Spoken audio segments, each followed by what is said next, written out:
Welcome to the Growingupbananas podcast, where we dissect the perks and tribulations of being bananas. It's hard being yellow when I feel so white.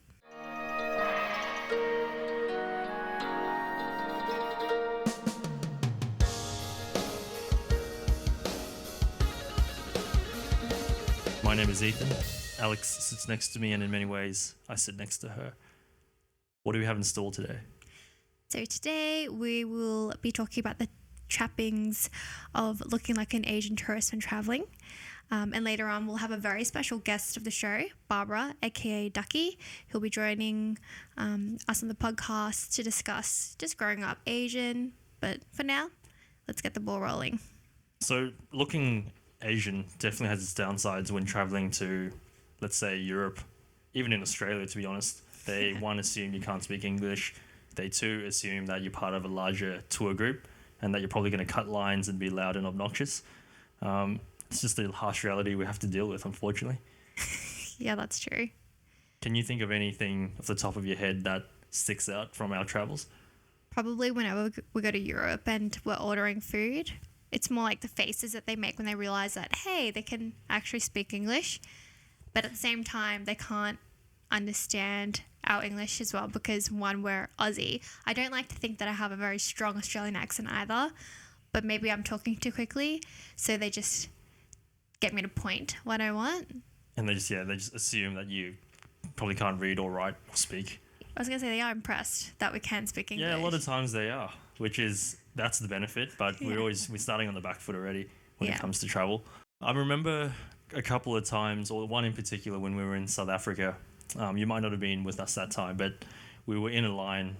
The guys in front of us, or I suppose they were behind us, they assumed that we'd cut in. I was with my cousin, and then they started bad-mouthing us in Afrikaans, the local language spoken. And anyway, my cousin was pretty calm, and he just replied to them politely and asked them, is there a problem? Is there anything wrong? Anyway, they should have seen the faces. They were already white, but they weren't even whiter, in fact, red. And they ended up talking for a while and making friends even. And it's just amazing. The assumption was already, these guys, they can't understand. Let's talk shit about them. Yeah. And suddenly it turned around because they realized, okay, one, we were locals. Two, we could actually speak the language. And we didn't cut in or anything. So that was all resolved quite nicely. Yeah. Well, for me, like one of my other experiences probably would be when I'm traveling to, let's say, Vietnam. Well, because you can actually speak Vietnamese, so you must have some fairly interesting experiences. Well, like I can speak Vietnamese, like really basically, but then I'd go there and I don't want to speak because it's embarrassing. Like they can tell, like not only by the way that I'm talking, but straight off the bat, like they can see how I'm dressed and they're like, this girl is just not from this country. And so, like, I'd go there, and when I'm bargaining, like, that's probably, like, the best time for me. So you're bargaining in English, right? Like, I'm bargaining in English, and I'm hardballing them. And then, like, all I hear is them, like, venting about how they need to feed their family and stuff like that. And I'm like, this is complete BS. And, like, like, you can just hear them, like, talking, like, bad, like, about me. Yep. Like, saying as they're like, oh, she's just, like, so ruthless or, like, blah, blah, blah. Yeah, so it's pretty funny. And then all of a sudden I'll, like, speak Vietnamese and they're, like, taken aback because they're, like, they don't realize that I'm Vietnamese. I don't know if it's because I don't look like a typical Vietnamese person. I don't know, but yeah, they're taken aback or yeah, just probably because stories you're like lighter that. skin. No, not at all. No, but there is one time I'm pretty sure don't know if I've told you, but I was on a jet ski and I was quite heavier at this stage. And I actually went with Barbara, who'll be on the show later. And here I am trying to get on this jet ski and I somehow like capsize it. And like these guys are just commenting and they're just like saying, oh, like she's so cute, but she's so like round and chubby. And I don't know, like I think they were trying to be. Did they know you could speak or understand No, Vietnamese? they didn't know because I was speaking English the whole time, especially because Barbara's there and Barbara can't speak Vietnamese. So I'm talking to her in English and I think like for them, like they're just saying like, oh, she's so strong, Gia, which is like, I don't know. I think that's like really round and curvy. I don't know how to explain it. Is there an insinuation of being heavy if it's that said about you? Well, like I think it's more sometimes like, I don't know why, but in Vietnam, I think they prefer you to be like round and like curvy, it's like a compliment almost. But to me, I'm like, it's definitely not a compliment. And here I am, like knowing that I'm at my heaviest, and I wasn't even that heavy. I was probably like 56 kilos. I don't know. Like, and for my height, I don't think it's that heavy. Oh, I'm sure like, you're I fine. think it's, yeah, like I'm not stick thin, but anyway.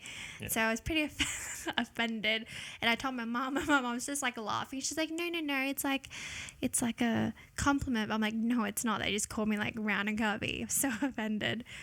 But well, yeah, that's the, I suppose the funny part about us when we travel to Asia is they usually assume that we can speak, yeah, and then they'll start talking to us in whatever Mandarin or something, and then they're like, no, English please. like trying their luck. Yeah.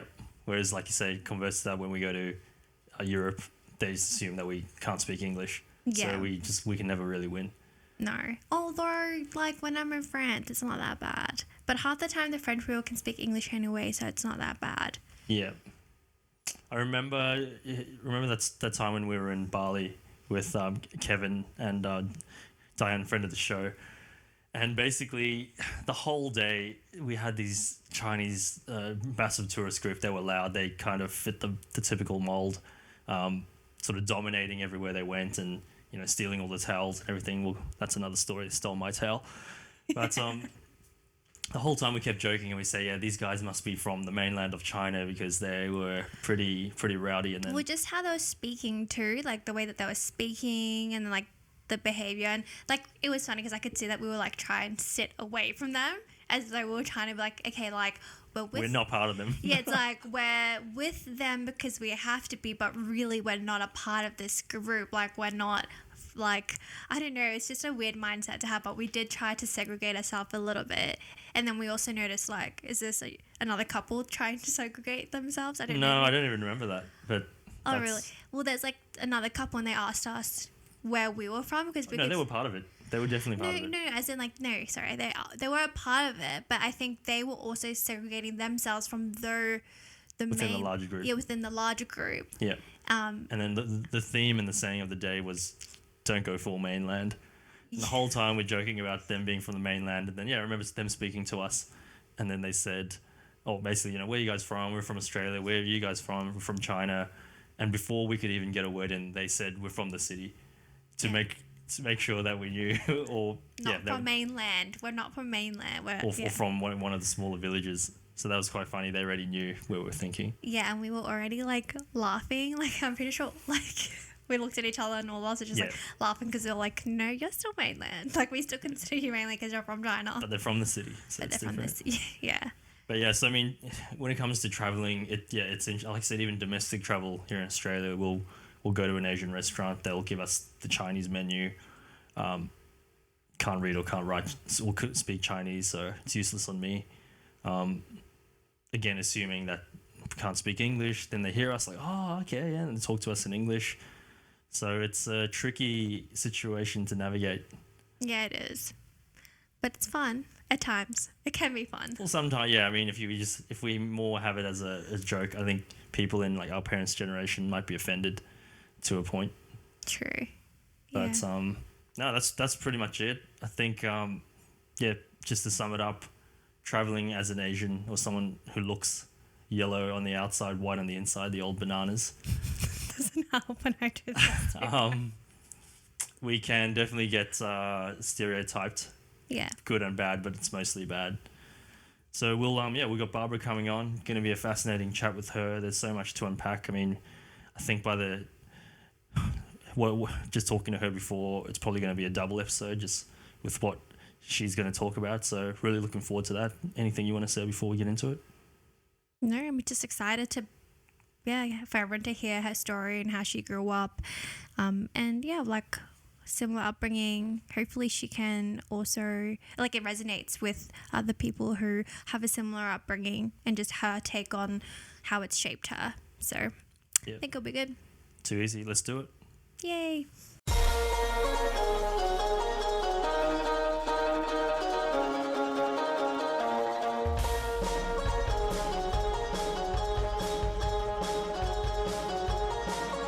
So on today's podcast, we're really lucky to have one of my very good friends. I've known her for over 15 years. This is Barbara.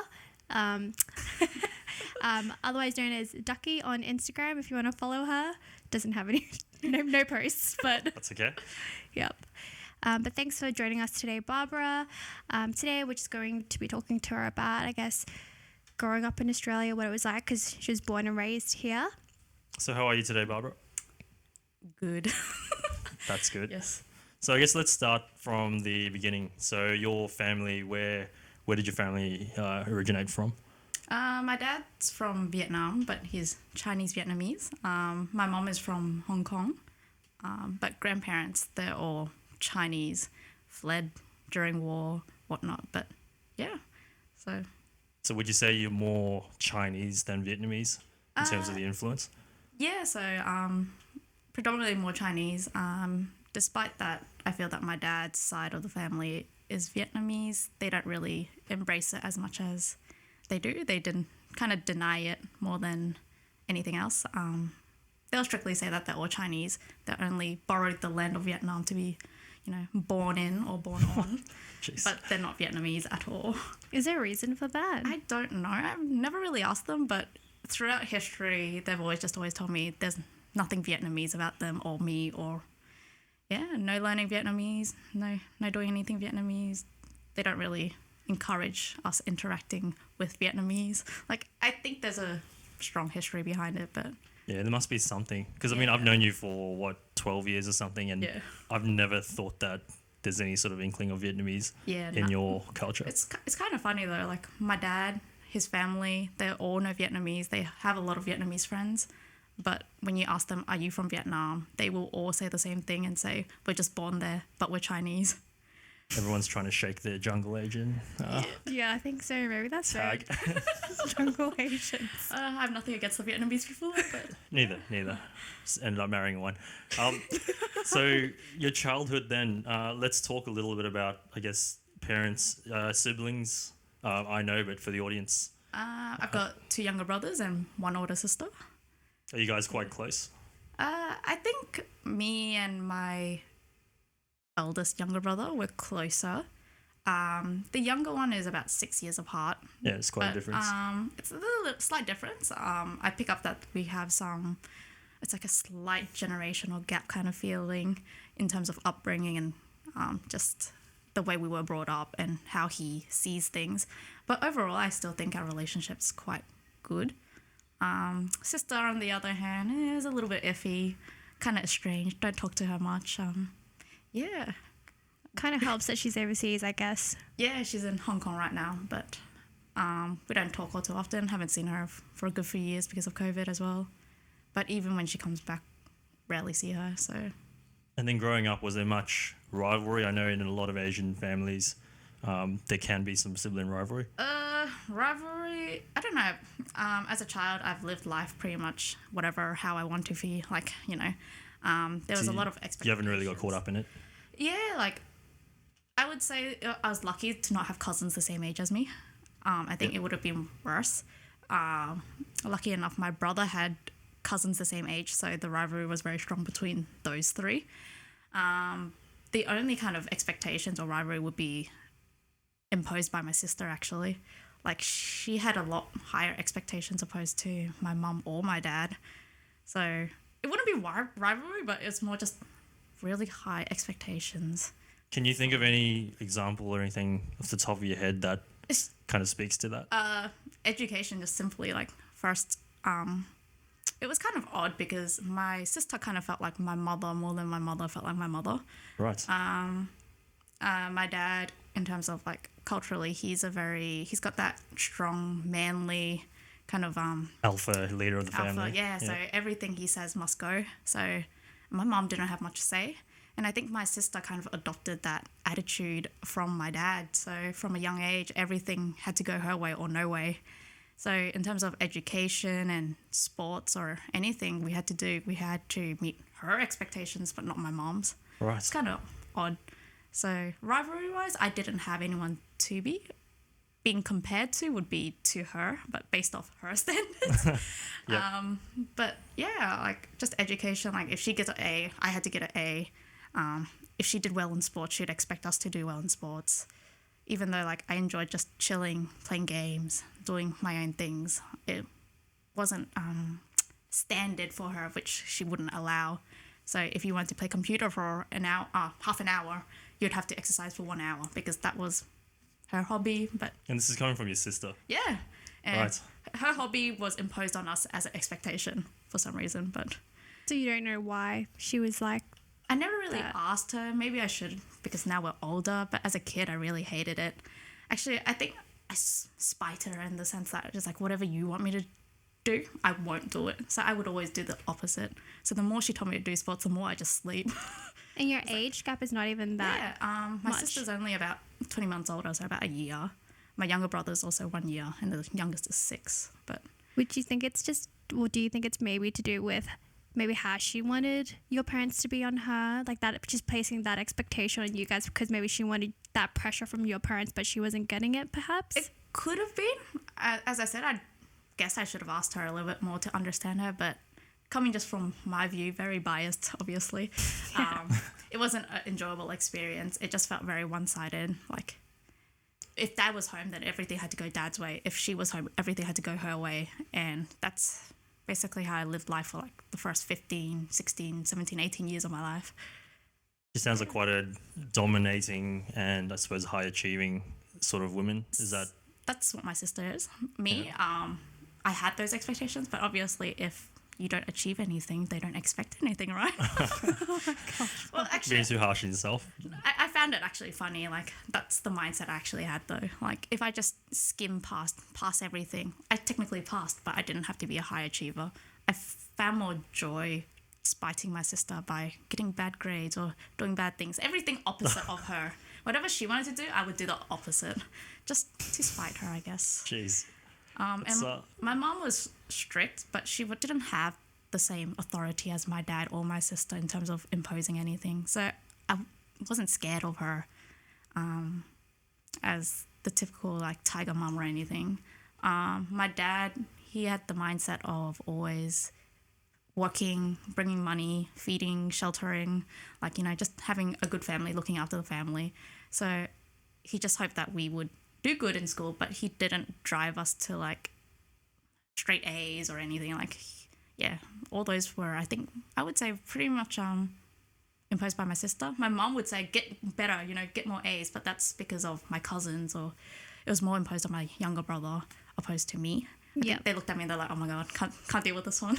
But then in terms of your upbringing as well, because you weren't just living with your parents, you were also living with your grandparents too, right? Yeah, so I lived with my dad's parents, so my agong and ama, and then I also lived with my mom's mom, which was Papa, This is all at the same time. all at the same time. So It must be a crowded house. A lot of eyes and opinions floating around, I'm sure. yeah, there's very differing opinions based off like just my dad's side and my mom's side. It's a little bit conflicting because it's like from my dad's parents' point of view, if you have a daughter-in-law, you hope that if their son, so my dad, would go out and do business, that the mum would be looking after everyone at home, cooking, cleaning, feeding, etc., etc. But instead of my mom doing it, it's a little bit odd because my grandma from my mom's side was the one doing it all. So I personally feel that I was raised by my grandma more than I was raised by my mom. Unfortunate to say, but I Oh, feel it's like your experience. a closer bond with my grandma than I feel with my mom, just because it's just like the upbringing feeling. Like, I have memories, and it's just, if we weren't classifying people like grandma, mom, and thing, I just felt that she was the closest person I had to just bringing me up. Yeah, and I think similarly to like my younger brothers and sister, maybe, I don't know, they feel like a very strong connection with my grandma from my mom's side. Like more maternal instincts. I wouldn't say maternal. I don't know my brother's view, but I know that he too felt like it was such a great loss when my grandma passed away.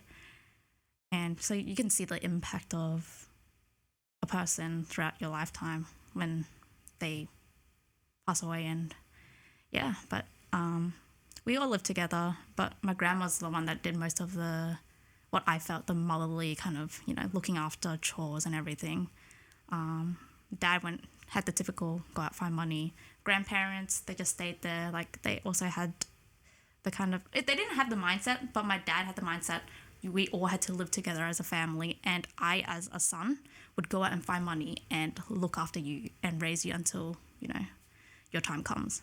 Yeah. Yeah, so that was his, I suppose, his Yeah. love language was I will provide and Yeah. give you guys everything that I think you need Yeah. from a financial point of view. Not to throw your mom under the bus or anything, but you're saying that she didn't necessarily push you that hard. She didn't really do a lot of the domestic stuff. Then what was her role? I still think about it every day. Apart from shooting me from between her legs, I don't really feel much of it. So you don't mind if we want to spend a little bit of time talking about, I suppose, your relationship with your parents. So on that, so I'm assuming there's not that much of a relationship with your mum?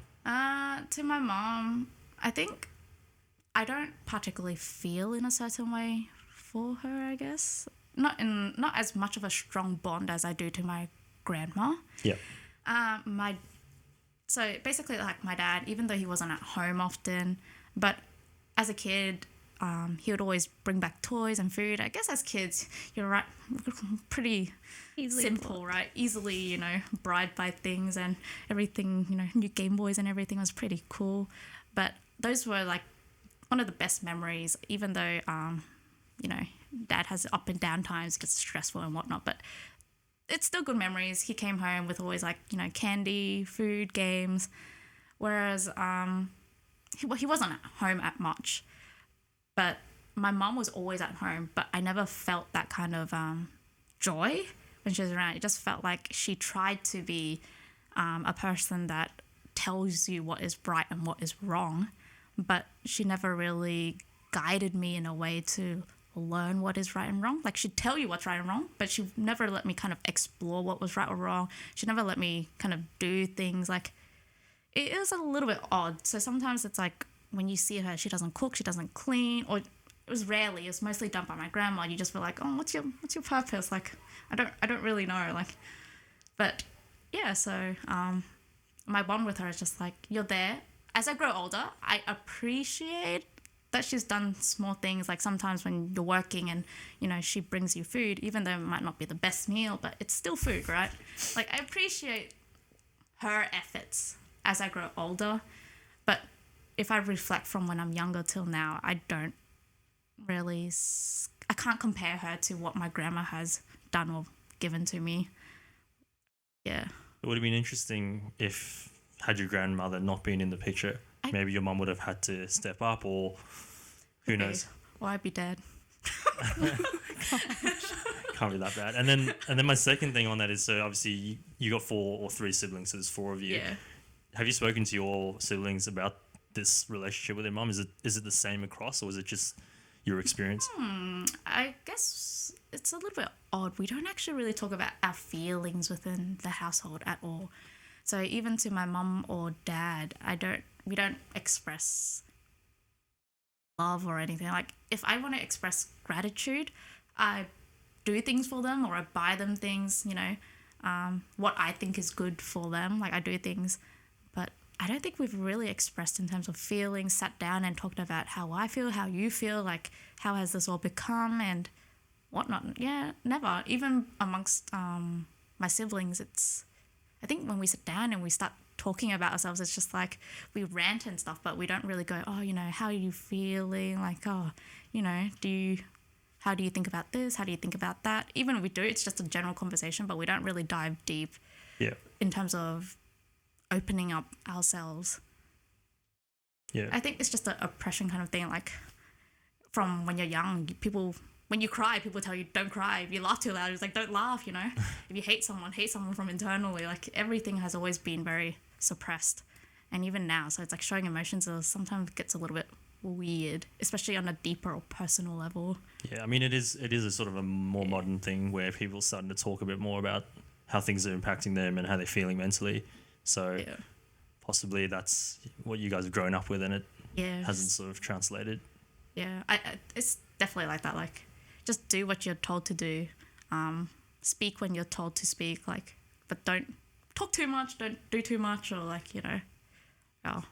So it sounds like your parents were quite, or the upbringing was quite strict in that way. Can you think of any, I suppose, punishments or, I guess, any things that were very strict? Any examples of it? Punishments, there's a pretty long list there. So your parents, were they happy to discipline you guys physically? Happy, I think more than happy. Oh my God. We got good beatings when we were kids, be it, we were pretty naughty children as well, but upbringing wise throughout life or throughout childhood, even when I was, I think 13 or 14, I still get backhanded for playing video games, and my dad didn't allow that, but throughout childhood, discipline was always very strict. It could either be verbal, then it'd be physical. Like, it'd go from just, telling you, and then if you don't listen to him or my mom, it would become standing there with your arms up, kneeling for like half an hour, to if they were like, I guess sometimes I feel like my dad has like anger management, but on a stressful day, maybe from work and whatnot, or he just thinks that it was absurdly wrong, he'd take out a stick, fly swat, coat hanger, belt, slippers, I don't know, like Whatever's whatever's closest to fine. his gonna... his hand alone hurts like hell. Yeah. But I mean, like, and then just get a pretty bad beating out of it. And the thing is, he doesn't just run after you and hit you, right? He'll make you line up. If one person gets beat, everyone gets beat. So us three would line up, because my youngest one was too young to get beaten, so he always got lucky and got left out. But three of us would line up, and he would tell us, have we done it wrong? What was wrong? How you guys need to be more loving. Like, it's just simple. Maybe we're fighting. After being beaten by my sister, we'd still get beaten by my dad. So, but it's like, line up, tell us what you did wrong. And it's basically like, he had to pass a judgment on us if we'd get beaten really hard, how many times, with what. But a simple one was basically, we went to go walk a dog. It was about 5 p.m. and we still hadn't come home. And so he was just like, oh, why aren't the kids home? We walked the dog three houses down. It was on the same street. We told our mum that we were just walking around seeing who wanted to adopt our dog. But when we came home, like, Dad had been looking for us. He thought we were lost, kidnapped. So he was frantically searching, really scared. But when he came home, he just told us, he's like, I told you had to be home by this time. And we're like, oh, we just got a little bit caught up talking to the neighbour, but you knew we were in the neighbourhood. Yep. But he didn't like that. So we all lined up. He took the stick, about a plank of wood about like the stick, and it's like this long. So it's things that fit under the door to not, how like the door has a gap. Yeah. That stick would fit that gap. So he took that and he's just like, all right, line up. Tell me how much you think is an adequate punishment for what you've done. And we'd sit there and go like, excuse me? Like, how much do you think? 0? Like, can I get it 0 times? Yeah. And so you would have to state a number and he'd hit you that number. But it was too low. He'd be like, do you think that was enough? And then you'd have to add it on yourself. And you're just sitting there like, I don't want to be beaten though. Like, why? Like, I just literally walked down the street with a dog and we're in the neighborhood and we're all together. Like, but so there'll be times where you basically be like, you state your own punishment, what you want to be hit with, how many times. But in that instance, he was so furious. He literally said everyone would get 10 spanks each. You can get 10 spanks with a wooden plank of wood. Wooden plank of wood, yeah. Or 50 with a fly swat. And I was just like, So what did you opt for? I opted for 50 fly swats. Did it hurt? It hurt. It hurt a lot. But, I mean, the plank of wood was thick, all right? And he had no restraints when he beat us. And I think my sister went for 50 fly swats. And the thing is, if you count and you miscount one, that's your own bad luck. But if you count more, then you get double. You get like a couple more, added on. And were these sorts of things quite common?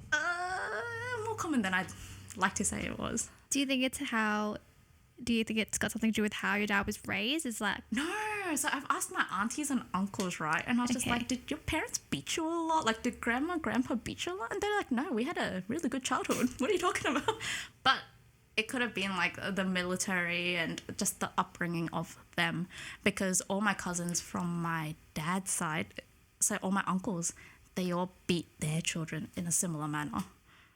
So, yeah, I can imagine it's probably a military influence. yeah, so it's like they're very strict on their own children as well. So not just my dad's, like even though my dad I don't think served the military in Vietnam, but I think it's just the image of an alpha male having to be dominant and just, you know, they're allowed to discipline and whatnot. But yeah, all my uncles disciplined my cousin in a very similar manner. So Because it's like your dad, I know, haven't known you for so long, I know that your dad didn't allow you to go to the formal because you weren't allowed to wear a dress. And I've always known you to always be either in like a hoodie and shorts or a hoodie and jeans. It'd be like hot summers and you'd still be wearing jeans. And I'd always wonder why. And you're like, oh no, I'm comfortable in it.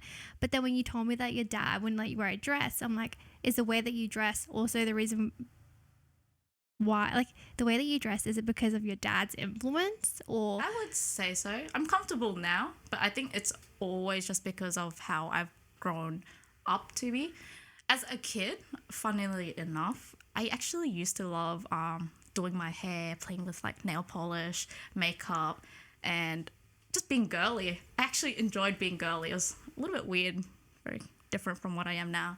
But as I grew, like throughout childhood, when I wear a dress, my dad would be like, oh, don't wear that, like a singlet, like, you know, that didn't have sleeves, or like it was just too thin of a strap. He'd be like, oh, he basically equates it to you're not wearing anything. So he'll be like, oh, you can't wear that. You're wearing nothing. Like you're showing too much skin, you're exposing yourself. As I grew older, I think that's the influence, because maybe back in Vietnam or just back in their days, if you wore less, it just kind of made you look improper. And he's very traditional. So he saw that in the same way. So sometimes when we're like driving and someone's wearing like short shorts with singlets, he'll be like, oh, that lady's wearing no clothes, she needs to go home and dress properly. Like it's stuff like that. And that was imposed very strictly upon us. So I used to love wearing dresses, but the dresses would always have like a standard dress code where it had to have sleeves, can't be lower than a certain thingo, and it had to be longer than your knees. So I was just like, oh, those dresses look really old and ugly. Like, it wasn't fashionable. Yes, there's that one photo of you in a puffy sleeve dress, I'm pretty sure, at home. And I'm like, Barbara's in a dress. And her hair's tied up. When she was young. When she was young. Yeah, and I'm like, this is less than 10, because I'm pretty sure after 10, I just started wearing like very boyish clothes, because I was just like, whatever, like, can't do anything. But, yeah. And I remember one night, it was funny because he bought me this dress and it was a little singlet one. But maybe he expected me to wear a tee underneath it and then the dress on top. I don't know. But I only wore the dress as is. And we were celebrating like my birthday or someone's birthday in my family. And after like taking photos and stuff, when we got home, he literally just told me to take it off. And I was like, but I'm not wearing clothes. And he's like, take it off. So I took it off and he just ripped the dress in front of me. And I was just like, why? And he's just like, wow. This too revealing, you can't ever wear these ever again. Like, and I was just like, but you bought it for me. And he's just like, I must have made a bad choice. Nah, ripped it up. And he's like, never wear it ever again. If I see you, I will, you know, shred every single one, tear every single one. And I was like, okay. Well, you can't anyway, because you literally tore it up. Yeah. So but basically after that, I think that just mentally I was just like, never wearing a dress again. I'm like, fine, just don't wear a dress then, all right? Like, no big deal, like, you know. But yeah, that was why I never wear dresses now anymore. And pants always had to be longer than your knees. Shirts always had to have a collar or sleeves. And eventually, as I grew older, it just became is it the comfortable way? But to me, it's the only way I know how to dress now. So wearing a dress is very uncomfortable for me. It just doesn't make me feel like... I can't imagine it's comfortable either. It's really when you're going like hiking and stuff, Alex. I love dresses. But yeah. It's comfortable for me. So the last thing on that then, Barbara, so probably suffice to say the relationship with your dad is, I don't want to say rocky, but it's not a loving, it's not the word, but it's a bit of a sticky. It's, I wouldn't say, I feel like I don't bond well with my parents. Yep. I would like to, but have I made the effort to do more? I kind of have not. Well, it's hard hearing these things, and I mean, this is just your side, but it's hard to see how you would be able to. But what I realized though, is that as I grow older though, I try to put my perspective in his shoes, well, my dad in particular, and I just think that he's made the effort to go out, earn money, do what he has to do. He was away from home for quite a while because he was finding money, and I just, despite what he's done, despite our strict upbringing, I'm very grateful and I appreciate what he's done for us as a family. And I see that how he treated my grandpa and grandma, like my grandparents all together. Like, it's a very filial and respectful thing. And so, I don't know, like, despite what has happened throughout my childhood, like how strict it was, I still see a side where it's like he's just doing what he has to do, and he's only doing what he's always ever just known. So I guess the strict childhood, could it be from internal or external? Like, it's just how he is.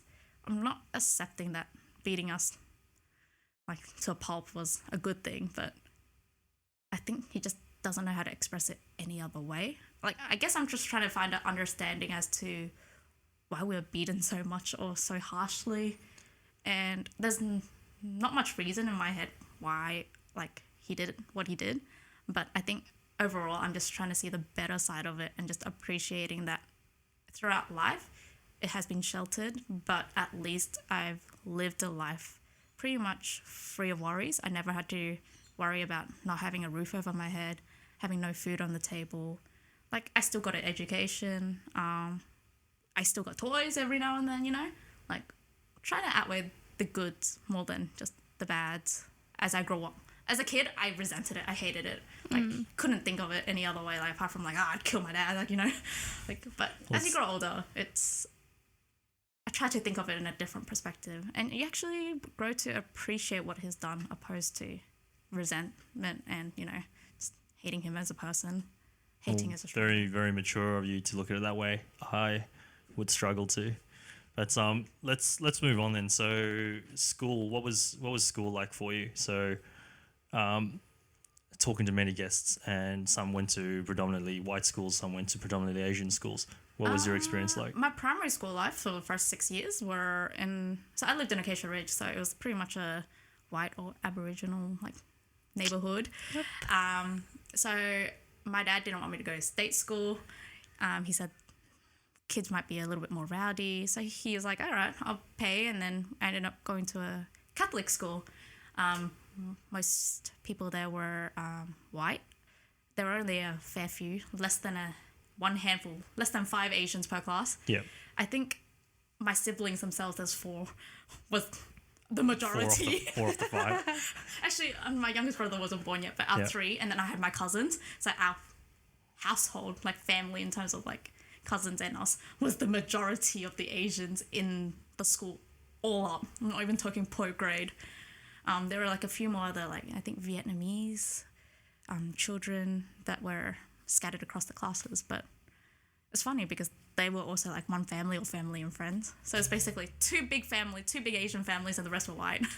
And then going back to, I guess, the theme of the podcast, you being Asian, did that have any bearing on how you were treated or your experience? Throughout primary school, I've only known pretty much white people in my life. Yeah. Any other Asians would have just been my cousins. Wasn't really exposed to other Asian children. So throughout primary school, I always thought there was only basically one type of race throughout the world, like us Asians and white people. Although we had Filipinos, but I counted them as Asians. So it's like kind of like that. And throughout primary, it was like you'd make friends. These would be lifelong friends. It's a little bit odd because they'd tell you to come sleep over, and parents would always like, no. You know, can I have them over then? And it's like, no. Like, everything was no. Like, you know, you can't do anything. You have to go tutor. You got to do this, got to do that. But then when I asked my friends, like, in primary school, it's like, do you do this? Do you do this? None of them do any of it. No kumon, no North Shore, no nothing. Like, you know, we get to eat candy whenever we want. We get to sleep whenever we want. We get to have as many friends over as we want. And that was actually a childhood I really envied. Like, I was just like, oh, I want to be like them, but why aren't I like them? Not having to do all those things. Yeah, like, I was just like, oh, why do we, you know, live so strictly? Like, why don't you guys ever get beaten up? Like, what is this? Like, you know, like, oh, Just goes back to the beating up. Yeah, like, why is your life so carefree, so happy, you know? You get to do all these things and I don't do any of those things, and it's kind of different. I always envied them, actually. Like, when I hear their stories over the weekend, we got to go to the zoo, got to do this, got to do that, and I was just like, oh, I'm not going to the zoo, I don't want to go to North Shore, like, you know, what the hell? Like, it's stuff like that. Like, I had to go to Chinese school every Sunday, and I'm like, what are you doing on your Sunday? Oh, I was just sitting there eating candy and swimming and going to the beach, and I'm like, oh, I want that, my lifestyle. You know, it's just stuff like that I really want to do. But I predominantly went to a white school, and then we moved houses, so we ended up in an Asian school. So I went to McGregor for the last year of my class, and even throughout high school was at McGregor, which was predominantly Asians. But I found it a struggle to make friends with Asians in my first year in grade 7. Like, I just didn't know how to interact with them. Like, people were the same, but they're not the same. Like, it was not the same as how I knew friends or people to be. I've never seen so many Asians in one place ever. Like, but it's the species of Yeah. people. Like, even though I always go to Sunnybank and stuff, but I don't interact with them, so it's just like you're like, okay, you know, it's just humans walking in and out, you know. But then when you go to class and you have to interact with all these Asians, it was like, yay, Asians, but it's like, huh? Like, it was very conflicting. Like, it was very different. I like distinctly remember when you sit down in class and you introduce, it's like that feeling of anxiety because you're like, I don't know how to talk to you. Like, are you the same? But then it's like, oddly enough, they're the same people. They're just humans. But it took a while, maybe like at least 3 to 6 months for me to transition into making new friends. Like, Was it just different hobbies and... No, it's just, I think simply it just went down to everything felt the same, but mentally it didn't feel the same. Like, Yeah. everything within me was like, oh, they have the same value, they have the similar upbringings, they understand why they get beaten all the time by their parents. Like, it was like, you know, similar, but mentally my brain wasn't accepting that we were so similar. Right. Like, it was a really odd experience. Like, So then did you make friends with the non-Asian kids? no, that's the thing, they weren't actually, I don't even know. Like, I found it difficult making friends with the white people and the Asian people. Like, it just felt odd, like going to that school and changing the environment of everyone around. Everyone was friendly though. It just felt odd. Like, everyone was friendly, you'd be friends, but mentally my mind was just like, huh?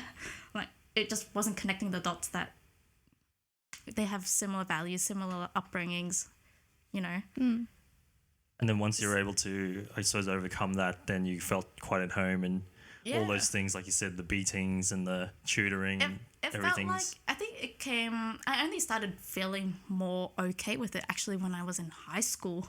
So even though it was like, I've spent a whole year at McGregor Primary, like I went to high school, then it was more like, I can only speak to Asians now because they understand me. Like, it was really odd. I found it really hard making friends with white people again.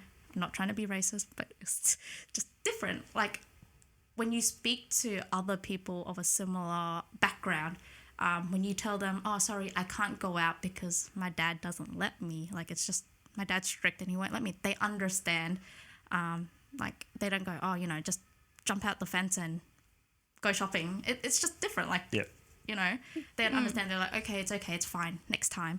Or if I wear clothes and I'm like, they're like, oh, aren't you hot? You know, you're wearing a jumper. And I was just like, oh, my dad doesn't like it when I don't wear this. Or like when we go shopping, with the limited amount of time I get to go out when we go shopping, he's just like, oh, why don't you buy like, you know, more fashionable, trendy stuff? And I explain, oh, my dad's really strict. He doesn't like me wearing this. They'd understand. Or like, you know, just very simple things that I think would happen on an everyday. They would understand. Whereas if I told friends back in primary, I was just like, sorry, I can't wear what you're wearing because my dad doesn't like that. They're like, huh? Like, why? Just, you know, rebel against him and just do what you want to do. Like, life culturally for them was just do what you want to do and what makes you happy, which is, I guess, an important thing. But back then it's just very hard to make those kind of choices, especially if your dad would beat the shit out of you, right? Yeah. Well, I find that like for us as friends, like we all gravitated towards each other, because we also found that there was never any judgment because we could you all, got beaten too. yeah, because we could all relate, right? Yes. So there was never any judgment, and it's like, oh, that's her dad. Like, sounds like my dad, or not that my dad beat me. To your dad, sure? so, yeah. So there's a few instances, But just talking about like judgment, right? So Yeah. that's the difference. It's just judgment, like in terms of like It's different values. different values. But I'm saying in the sense that like we wouldn't judge you because you can't sleep over or go over. But sometimes like when you meet like people who don't understand that, they do judge you a little bit. Yeah. So then like, did you get a lot of judgment growing up in a school? Like, so going back to primary school, did you ever get a lot of that judgment because you were Asian, or do you think? I got judgment just for being Asian. It's like full stop. Okay. Like regardless if I talked or I didn't talk, it's like you ESL, you Asian, you don't speak English, you don't like. It's really odd. Like just being Asian, even though you're born and raised here, you're definitely outcasted throughout primary school, high school. Not so much because everyone was Asian, but uni as well. Uni was a little bit odd. Like even though, you have say like 25 people in class and you have the white people and you have the phobby Asians, when you get put together in a group project and they're like, oh, if the teacher doesn't sign it, like I'm sitting there going, I'm fucked. Because my experience was basically, if you had to find your own group, I would feel like there by myself going like, who do I go to? As being an introvert, it was one, very hard to speak to new people. So two, I'd always be sitting there hoping that the teachers would put us into the same like group so we didn't have to do the thinking. But then when that didn't happen, you'd see that all the Caucasian children or like students would gather up together because they've already openly spoken to each other and they're like, oh, I'm comfortable with you. They'd stick together. And then you've got the real phobby Asian, like the I shouldn't, yeah, but just the phobby ones that, have international students, they would all stick to each other. They would have their own groups internally as well. So they would all stick to each other. And then the feeling of it was just I'm sitting there going like, all right, the whites don't want me, the Asians don't want me. Where the fuck do I go? Like, who am I? Like, I'm Asian, take me. But it's like, no, you're Like, not the same Asian. Yeah. Well, that's an interesting point because there's obviously you got the sub genres of Asians. Yeah. So the jungle Asians and the not jungle Asians. But even they wouldn't cross like into each other's territory. Like the Viets would stay with the Viets, the Singaporeans would stay with the Singaporeans. And Singaporeans and the Malaysians would like intermingle. But it's just like you have your own international like subgroups already and you don't really deviate from it. So when it came to like group projects, it was hell. Like me trying to find a group, we would always just end up like, oh, who do I go with?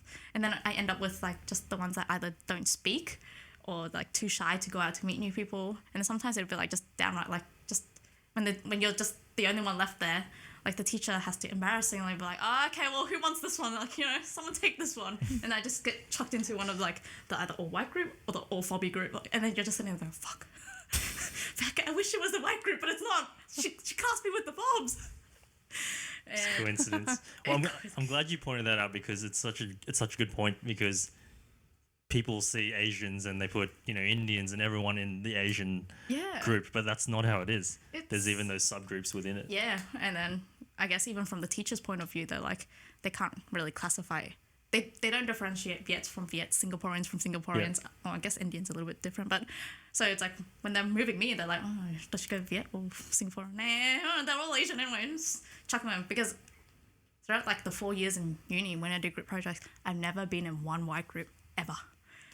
I've always been the last person to like go to like be picked up from somewhere or like delegated to a certain group, but at no point in time have I ever been like first pick, let's go to the whites. It's always like, oh, maybe you guys will understand each other better. Go to the Asians. And I'm just like, oh, okay, well, which Asian group? There's like 4 of them here. And they all just stare at me and I'm just going like, anyone taking me? Hello? It's kind of disgusting feeling though. Like it's sad, it's embarrassing. And at the same time, it's just like, what the hell? Like, who am I? What am I? And like, we're all humans. Just love each other. Come on. Well, fortunately as well, you had the benefit of actually being able to speak Chinese as well. Whereas like someone like myself I guess so. is even worse off. It is easier to communicate with other people, especially throughout uni when you have the international students. But at the same time, it's they kind of see you as an outcast as well because you're not as fluent as them. Yeah. That's the problem. So did you ever actually talk Chinese to any of? No. Oh, okay. Well, Yeah, because I've been in like quite a few like Viet groups or like just Chinese people with Singapore, like from Singapore. They know the language, but it's not like they comfortably just openly speak.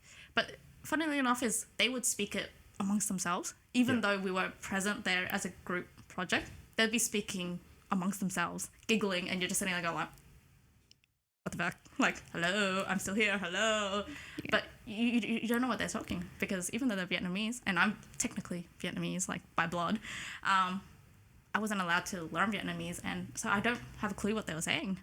And it just didn't feel so nice. It's like, we're doing a group project, like, can you guys just speak English? But yeah. So my last thing on that then, not to sort of harbour the point, but Oh yeah. did it get you down at all, or did you just kind of, it is what it is, let's just move on, let me get done with it, it's a small part of my life? During that phase, it would have been pretty upsetting. Yeah, I can imagine. Because you're just like, where is the sense of belonging? I think in life, sense of belonging is very important. Yep. And I couldn't find it there. People always told me uni was one of the best times of their lives. You make new friends, do all these new experiences. I don't know, like being an introvert was also a very hard thing, but introvert plus Asian plus, phobia looking short kid, like it was hard. Like when people look at you, it felt like they were looking down on me more than I want to be that person's friend. It's more like I want to avoid that person. She looks like she's fresh off the boat, bro. Like, no, don't go close to her. And it's just like, oh, but be my friend. So I don't feel like I made a lot of friends throughout uni. Like I didn't like that experience at all. So throughout that period of time, it's just like, get this over and done with. I'm out. Like I don't need to make friends. I don't want to make friends. Like people judge you. It also came back down to, because my dad was so strict, like the clothings I wore were very different from the trend that people would go into uni with. So I guess that gave the impression that I was very poor or very like, poorly dressed, poorly like the etiquette wasn't there, like not trendy and just, a hobo, like, a farm field Asian. For the audience, how would you describe your style? It's pretty basic. Pretty much always long pants, jumper, hoodie, t-shirt, sneakers. And for everyone, that is the extent of it. That's pretty much it. That is it. Like I wouldn't deviate from it. It just went from the length of my shorts going from long to a little bit shorter to shorter to even shorter now. But I mean, like it's always been tee, jumper, hoodie, and pants of some sort. Yep. And yeah, that hasn't changed since high school, I'd say. Well, I mean, yeah, you explained why you think that is, and just how kind of it was a rule, and then it just now sort of became a habit. Yeah, but I found that it made life a little bit more difficult because people would start judging you a lot harder because first impressions are important. Especially at that age. Yeah. You see someone, and if they're wearing like polo shirt or whatever, they're wearing something, you assume certain things about them. Yeah, so throughout uni life, it wasn't that great actually. Just being Asian and being how I dressed, or just I wasn't Asian, but nor was I white. Yep. So I was neither of them. Story of our lives. Will it also doesn't help that for a 21-year-old you also had curfews? Yeah, and people would be like, all right, group projects, let's do this after dinner. And I'd be like, sorry, I can't do that. Got to go home. Curfew strictly 7 p.m. Yeah, because you mentioned that before, and I wanted to stop, but I think we got a little bit sidetracked. You said in the limited amount of time that you had, this is during school, to do things outside of school. Yeah. So what were the curfews? So take us through, let's say, primary school, high school, and then primary school strictly no going out. So like go to school, come home. Apart from extracurriculars, never allowed out. Even if I wanted to go out to a friend's house, I would have to really sit there, prepare myself, and be like, how do I present this to my dad that makes me look like I'm not going out for fun? You're doing a school project. You're doing a school project, and it's due on Monday. But as in primary school, I think because the cohort was so small, everyone lived around each other. My mom was okay with me just going for an hour or two to a friend's house, but that was strictly, I think, throughout primary, I've only been to like a friend's house like twice, like at most twice in the 6 years of my life. And did people come over? Because no one was ever allowed over. You got your grandparents, 3 of them, and a little bit of disciplinarians at home, like so no one's coming over. No one's ever coming over. Yeah. But curfew-wise, as a child, in primary school, wasn't even allowed out. So curfew didn't even exist. I only realized what curfew was in high school. Yeah. So then high school, what's the story there? Basically, friends would always want to go out, or not want to go out. It was very structured. Like, had good friends, I'd say. Like, they weren't rowdy. Just simple. I'm having my birthday. Would you like to come? Get invited, and I'd look at the invitation. It's just casual dinner and maybe just a movie. Even then, like, I think back in high school, I was in a group of about 8. I'd say we were pretty close, or I consider pretty close friends back then. But they would invite, even despite that they knew that I wasn't allowed out, they would never like shy away by giving another like an invitation. But it was just always unfortunate. I had to really selectively pick out who I could go to based off like convenience or time, which made me feel always very like, left out. But literally in a whole year, if I went more than 2 events, just going out, my dad would consider that you're going out too much. So that's why out of like the 8 friends that had birthdays or something, I would have to pick your favorite 2. It wasn't pick our favorite 2. I always like say most convenient that I wouldn't get beaten up so much or get like an earful if I went there, which was sad. I didn't enjoy that, but that was how strict my dad was.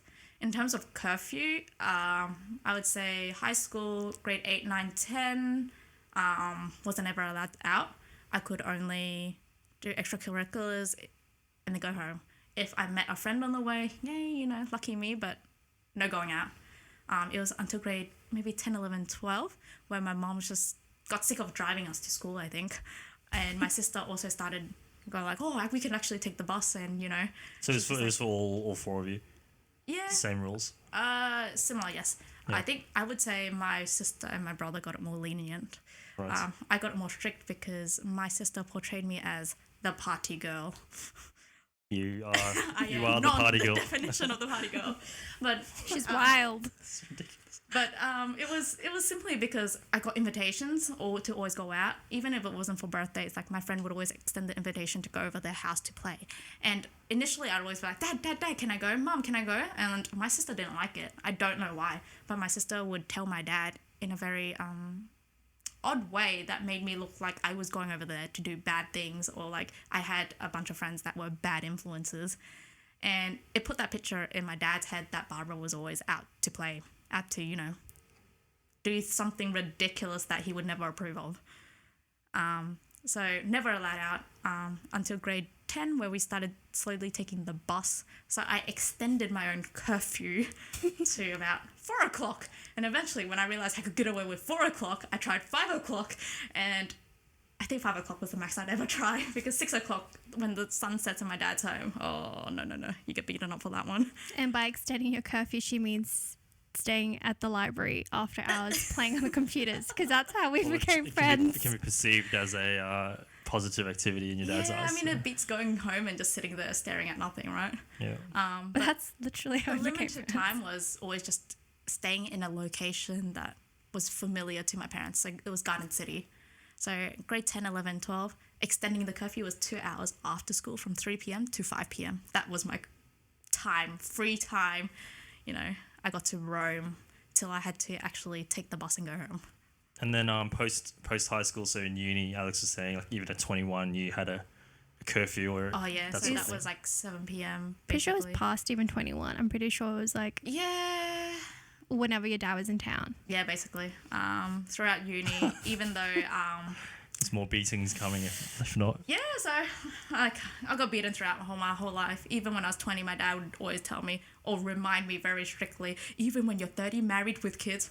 Clearly not the point anymore, but even when all that happens, I can still beat you as your father if I think you've done wrong. And I'm just like, I don't think you can, but all right. Like, he would remind me very extensively that... I think your future husband might have an issue with that, but we'll worry about that. I am your dad, and if I tell you to do something, you still got to do it, even if you're old and grown ass with kids. Like, you got to do what I tell you to do. So, in uni, we'd always have to print out a timetable, stick it on the fridge, And it's funny because that timetable we were forced to print by my sister. My sister was enforcing curfews more than my dad when my dad wasn't around, more than my mom, more than everything. She had to be the authoritative one. So me being me, I was just like, I print it up, but I wouldn't really follow it. Like sometimes I'd be like, oh, I go earlier to class, but I'm actually just at time zone playing or something before class. And then afterwards I'd be like, oh, I've got classes. Like I tell my mom I've got longer classes till this hour. And, my sister would be like, bullshit, don't lie. But then as you do courses, you can select the times that you choose the classes. So I choose a later one, so I have like a 5-hour gap in between, and then that's when I'd like go and eat lunch with my friends, drink bubble tea, or like chill. This is ridiculous. At least it was one. Yep. So that's the only time I actually got free. But every other time out of those times, I'd actually fear for my life, and I would rush home in case my dad was home, and if I didn't come home before a certain time because I knew my timetable, or it's too late because the sun's down, you would get a whole earful or get a beating or beatings. Like, yeah. And when did this stop then? So it stopped when my dad became a full-fledged monk, left home, and my sister went to Hong Kong. Because after that, my mom had no, authority. So how long ago? How long ago? It was like maybe like 6 or 7 years ago, or more. I think roughly in 2012, 2013, when I was just about to graduate after uni. Cool. Because we'll talk about obviously your Hong Kong experience and all that. That must have been somewhat of a reason too, where you had that freedom. But we'll talk about that later. Yeah, but yeah. So basically, I've never really felt I've had freedom based off what I wanted to do. Yeah. It would always be I'm doing something because I have time, but only because I've made time within the restricted time I had. So there was always some, hindsight where I'm just like, gotta go home, guys, Because you can never really fully enjoy yourself when you have that, right? Yeah. Because you just know in the back of your head, oh shit, I gotta. Yeah, like I gotta dad's probably waiting start for me, getting I'm gonna moving. get beaten. My dad tried to be a little bit more lenient, so as I grew older, you'd get to get a few more events in my life, Fulfill the party girl notion. But they would all be very strict. Like my dad would be like, where are you going? What time? What time is this? Who's this? Who's this friend I'm talking to? Like, where is she from? What do her parents do? Like, it would always be like you have to fill out like a big ass survey. Just, saying who they are, what their parents did, who their parents were, what religion they were, like, where are you going? How And that many all people was there. important To me. It was important to him because, him, yeah, sorry. apparently it's just like he would be able to see what kind of person this person was just based on the information I told him. And I was just like, dude, they're like straight A kids, they don't party all the time. And even if they party, they're still studious. Like, they're still good people in my eyes. Like, I don't see why you're judging other people just based on what you think they are. Like, I've been with them for like, a good length of time and I think they're good people. Yeah. But to him, if he deems them bad people, then I don't get to go to that event. Dyed hair. If you had dyed hair, Oh, bad. yeah. If my friends had dyed hair, you don't ever step foot through my gate, man. You're a bad Wild person. ladies with dyed hair. Yes. That's what it is. Yeah. Yes, only bad people have dyed hair. But yeah, see, like it's just very small, simple things. My dad would say, would deem you a certain category of people, like humans, good or bad. And most of my friends fell in the bad, obviously. Yeah, you guys are. Bad. I had bad friends. Alex was the worst one. She had like this typical Viet dyed hair. Dyed hair, with Viet. the boobies popping out, no clothes on. Yeah, not wearing any clothes. Yeah, all those holes. Terrible. The more holes, the better for her. But, my dad was just like, holy damn. Getting out of hand now, but let's go back to the same topic. But Thanks. That's a lot. I don't even know where to take that, but I guess let's move on then to your family and your extended or your immediate family.